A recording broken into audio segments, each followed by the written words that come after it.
Hey there, folks. Welcome to the next 155 mile per hour Cup Tryouts in GT7. In this Tryouts, I'm doing the Mustang Grade 4.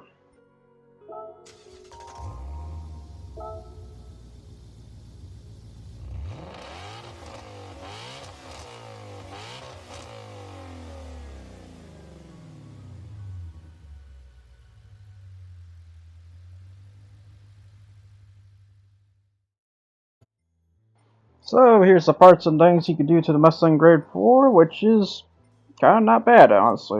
288 horsepower and 3,000 pounds. There's also an NA too, which is kind of really shocking because yeah, you would think I would stick the turbocharger, but it really doesn't need that at the end of the day. But yeah, I'd say, of course, the engine type says nothing. It's a V8. It's a V8.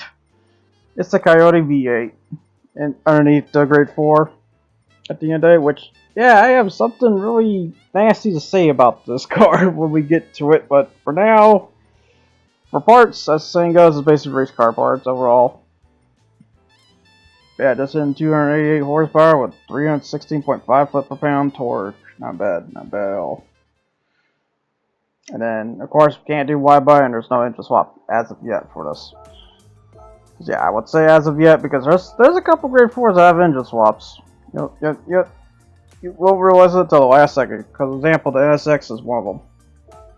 But to say, though, the Mustang Grade 4 for rims, can't really do much, but if you add customs, you still can't really do much, besides increase it by 20 inches.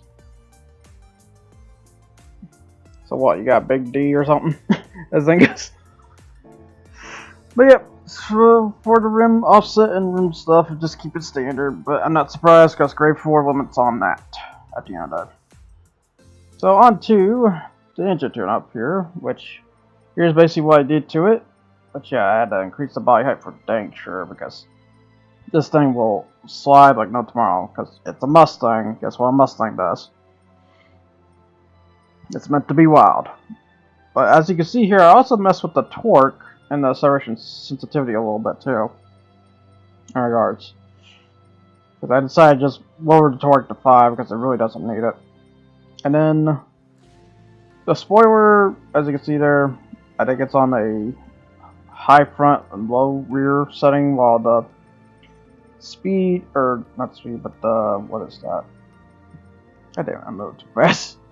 But basically it's not the ECU, but it's our engine things. Yeah, power restrict 73. And then the gears, make sure to pause to check those gears out in case you want those exact gears. But as you can see, for hitting time, it hits a minute 8.444. Well, I achieved that. And I ignored one here in a minute here. But yeah, just recapping, just make sure. Okay, I think I even changed the camber angle too, so just a note on that. And I think I might have tweaked the toe angle, but I'm not sure. Yeah, there's things I touch and there's things I don't touch. Heck, I think I even touched the anti-roll bars. Sometimes memories get vague. But here's the decal, in case anyone wants this remix decal I did for the Grade 4, because it's based off the Grade 4, but a lot more flavorful.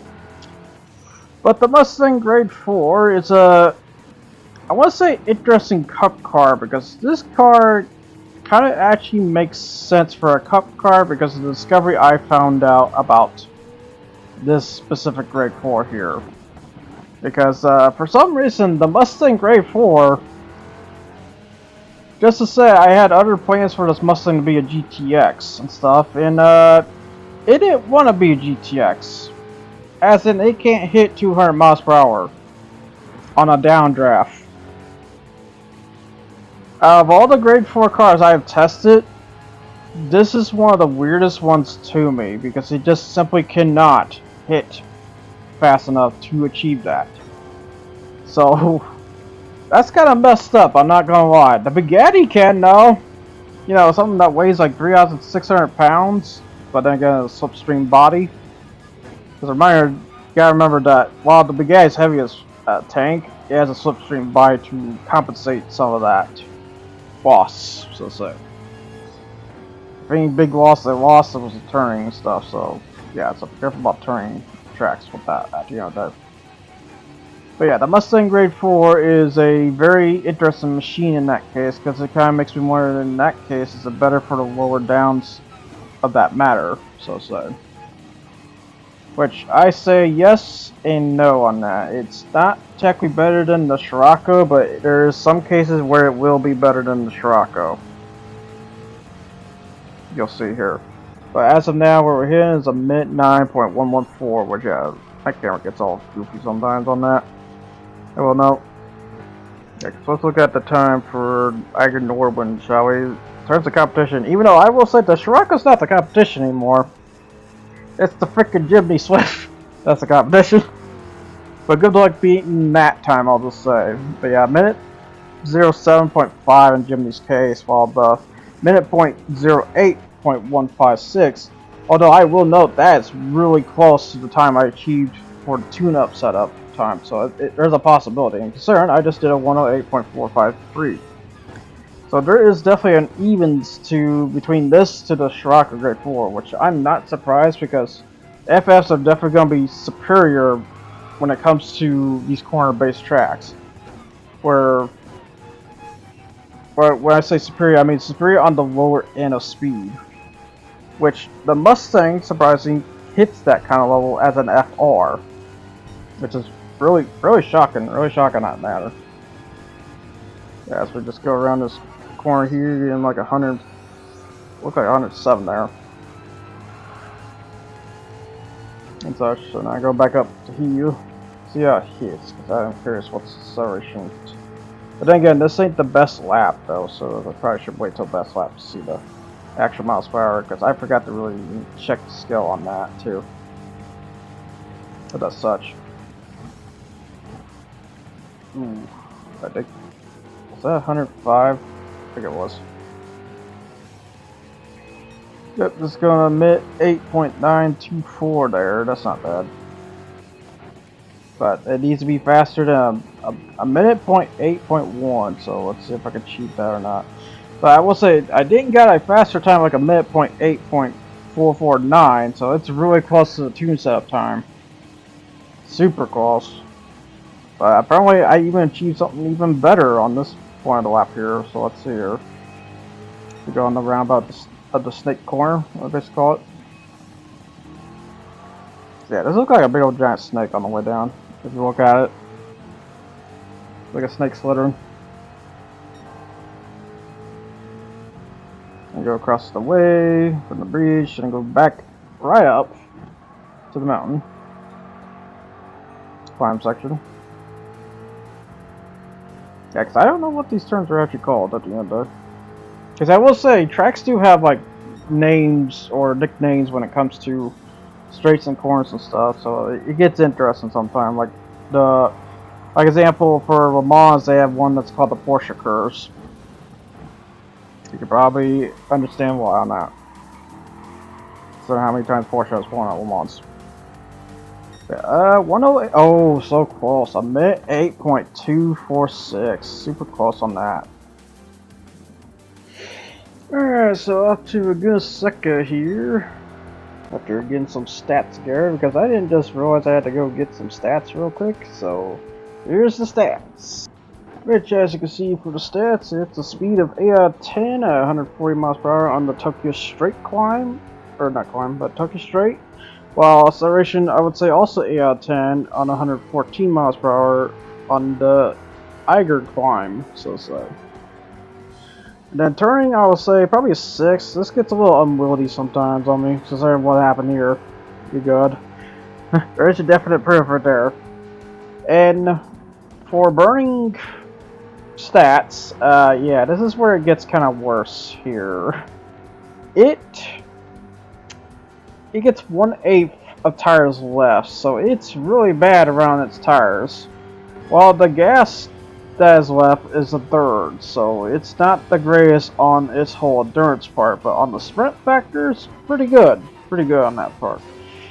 If any issues it has is being very a whiplash kind of machine, but it's a Mustang. When you hear the words Mustang, you know what's going to happen. So. I don't know, at least I'm happy that at least Ford did a Mustang Gr.4 where Chevy didn't do a Camaro Gr.4, surprisingly, if you want to know something shocking to say. It's always been a weird thing. Instead, they did the Corvette Gr.4, which I'm not sure why at the end of it. But I did some searching for like what kind of cup racing that Mustangs can do. Well, there is the Dark Horse, or the recent Dark Horse Cup racing you can do for One Make Series stuff. There's also the 10 Miles Cup, or the other one's Cup. I can't remember what the other one was called. But basically, they got cup races dedicated for the older Mustangs and stuff as well on top of it. So yeah, so Mustang's definitely been quite a sport in terms of racing motorsport, so to say. Besides the obvious one, which would be the Tryouts racing, of course. That'd be the other series. I didn't just forget. Oh, no. You don't see the split. You don't see the split. You don't see the split. The thing does. But yeah, there's also like other cup races. Like there's like the Super Cup too that hits like 155 miles per hour and stuff. But that's probably not really the Mustangs. I just look at the AI what they'll say. I said. Besides the obvious case is where it comes from. It's GT4, touring car racing. That's such where they hit like 155 miles per hour or 170 miles on the straights and stuff. And then I just love it. It also mentioned the gentleman's agreement. Except you're not German, Mustang. That's how it goes. That's just a funny case what the AI works, and you gotta make sure, is that actually right or is that actually wrong? No, some of the cases are wrong. So be unaware of that. So yeah, now on to the best lap here, which hit a mid 32.9. That's pretty quick, I'm not gonna lie. Is it quick enough to beat the Scirocco? The survey says no. It needs to be a minute 32.069. So you better cut that 9 if you can. Unless we go wrong the donut, or not donut, but the Dunloop turn basically. I basically call that because the big old giant tire, and Dunloop's known for those half tires too. Besides Michelin, Goodyear, what else done half tire loops like that? I don't know, half tire loops are always cool at the end of the day. And then you got the bridge there, the survey bridge, so you can look over. Don't be throwing things down. Or Hitman's case, snipe from there. Thing goes. But yeah, they got 2 survey bridges. They got one right there, one right there. Yeah, it really sucks that there's gonna be like noise complaints from fucking people that are trying to stop from this track to keep on going at the end of it. Because yeah, I will say this track has been under fire by people lately, if you want to know. So just to say in advance. And all I can say is keep fighting back, because screw those people. Those people weren't there since day 1 of this. So, and speaking of, a minute 32.129. So not bad, really close. It's like basically just telling me it's like a lower end Scirocco at the end of the day. Except it's American. Yep, now onto the Tokyo Expressway, which I forgot to mention, and I forgot to show that, yeah, you can change the headlights too, because I will say these are yellow headlights. I keep forgetting that you could do that too, because I will say Gr.4 is the other case you could do some such. So. Yeah, normally these have regular white headlights, but you can slap the yellow ones on. But yeah, those look fantastic. When you get the yellow ones. It's like looking at little mini suns, basically. Yeah, going around the Wangan U, basically. Down to the big old straight. Yeah, like I said, this track has always been this kind of one-gun track to me. Although, I gotta admit, after choosing this for the cup racing, I'm starting to realize I guess I really shouldn't pick this one because how long this track can be. Even though it's like a minute 40, or minute 40 most of the case for the times, it still feels very long to get there at the end of, But it is what it is. But yeah, we hit like 139. Technically, it'll be a 140, but it's like barely trying to do it and barely not trying to do it. It's like right at the spectrum where it wants to. That's why I put 140 instead. Because this is like right there. And there's a case you'll see it. Yeah, as we go around the turnabouts here, get to the first swap here.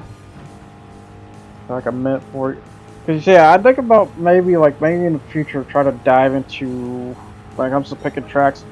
Probably try to minimize the top speed tracks unless I have to touch those ones. Like example, when we get to the 200 mile per hour tryouts, I'm gonna pick the one Pacific Tokyo Expressway because that track has a meaning also. For a reason. Or do it for high ends. Probably more like high ends for that occasion. Yeah, probably high ends for that occasion. Just to show real potential.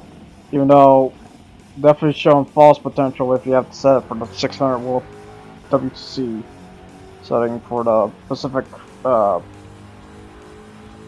think south clockwise race if I recall. Because I think these are called east and west clockwise. If I'm wrong, then it's the opposite.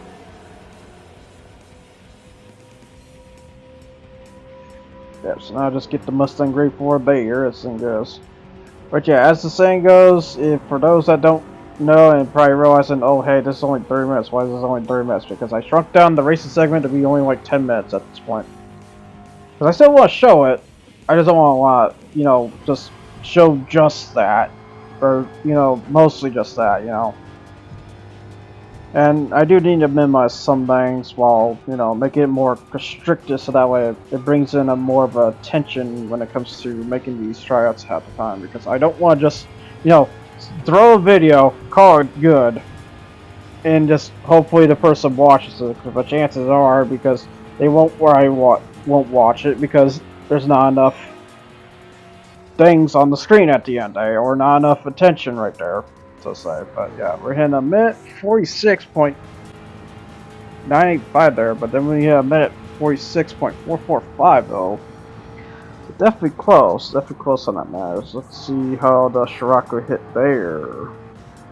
The Scirocco hit a minute 45.6, so it's got a lot to. Like I said, this is like really just a lower end to the Scirocco, but I gotta say, it does have a competition here, because that's, oh wow, that's actually kind of funny. That's a Honda M1 it needs to beat. It needs to beat the Honda M1, which is a minute 46.0, so, if you want real competition, it's that little K-van. Or not, well, technically it's not K-van, it's a K-hatchback. I do hope we get K-vans, I will say. I'm hoping to see more of those. Or, well, not more, but, you know, given. Like the inbox or the other ones I've been seeing from a guy's channel, because he's been checking out K-carts and stuff. It looks pretty cool. The ones that were there. Like, I think there's a Suzuki Carry van, I believe. And then, of course, there's the legend that is the panel van. For those that know. You know. So. And of course, the famous one is the Suzuki Midge. Or not Suzuki Midge, but the Daihatsu Midge. God. Yeah. Sorry, they get a carry. And there's a Honda Acti. Oh my god, the tongue is just dyslexic today. Good god. Alright, let's see what he hit for time. Ooh, super close. I'm at 46.145, but surprisingly, the M1 beat it there. Yeah, that was the case where top speed mattered. Alright, so what can do for events? I can't really technically suggest anything, but if anything I could suggest is the World Touring 600. Just be careful if it's a long base track because you're going to get beaten. You could do Gr.4 GT Cup because that just regulates you, so you don't have to worry about messing with the stats at all, and just World Touring Car 600. I know you sure want to suggest that, to be honest. But we're going to Brazil at Interlagos. So there's a setting there if you want to pause and check that out. I did that, but yeah. We were basically up against the sports cars for the last 10 minutes here. Because yeah, I did like the first 20 minutes here. Going against the Mazda Unos in the Peugeot 205 GTI 1988. Yeah, those guys are being champs right now. It is pretty cool. It's pretty cool seeing the Peugeot up here. Yeah, usually that one doesn't be up here as the thing goes. And I also got the Renault R5 Turbo giving chase.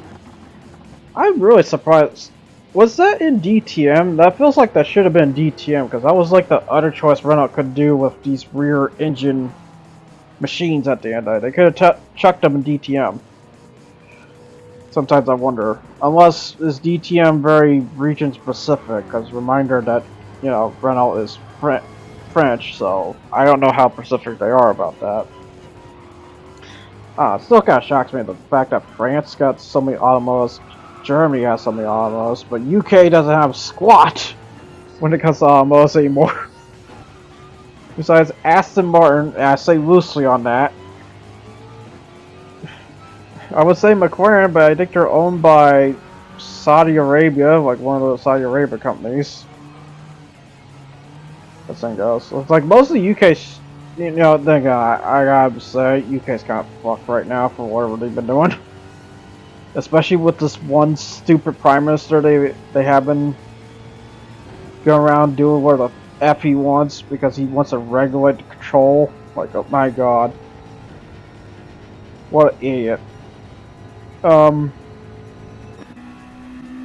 yeah, we got the Mustang Gr.4 in second right now versus the Mazda Unos. The Unos is a little far up. Then I gotta add a pit. At this point, I pit to. But at this point, how many laps it could technically do? It was like 7 laps. But at some point within the, or no, I think it was like 8 laps, and then I pit because yeah, you can't see the pit lines. Technically, you can see that one, you just can't see the other one. So I had to pit twice. First race and stuff. I got the Renault R5 getting chased though, and I will say these guys are slowly creeping up more and more over time here. That's the other cool part too. I was like, holy shit, these guys are actually providing competition for once. And especially, I'm not like one of the lower end grade 4s I've done so far. I'm actually one of the higher up grade 4s. The Mustang is kind of up there in the stat wise, so to say. Because matter of fact, I need to toss this too. Here's the stats what I believe in for the Mustang Gr.4, which I'm just gonna say an A for this one. It's pretty good on the sprint side of factors, while the endurance side of factors kind of a B though, because like I said, it burns a lot on that tires. So any corner tracks like this is definitely going to greatly affect it over time. Although I will say it's more to Eiger Nordwind than something like this. This is a bit more of a balance for this car's case, where it's going to be more of a turning factor for other cars if they're faster and such. But for the Mustang Gr.4, I kind of think of it as an A because it still does the job. It's just be careful of your tires over time. If it's so happens to be a corner track. And then on the fuel side, yeah, it kind of burns a lot. It is a V8 after all.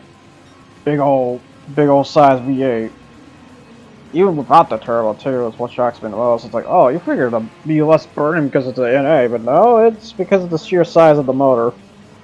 And maybe how compacted, because there is that saying, like, while the Corvette has a bigger motor, it provides less burn compared to the Mustang, and that's because of compaction rate, I believe. It's like something like that, but it's a rough understanding when it comes to cars and stuff.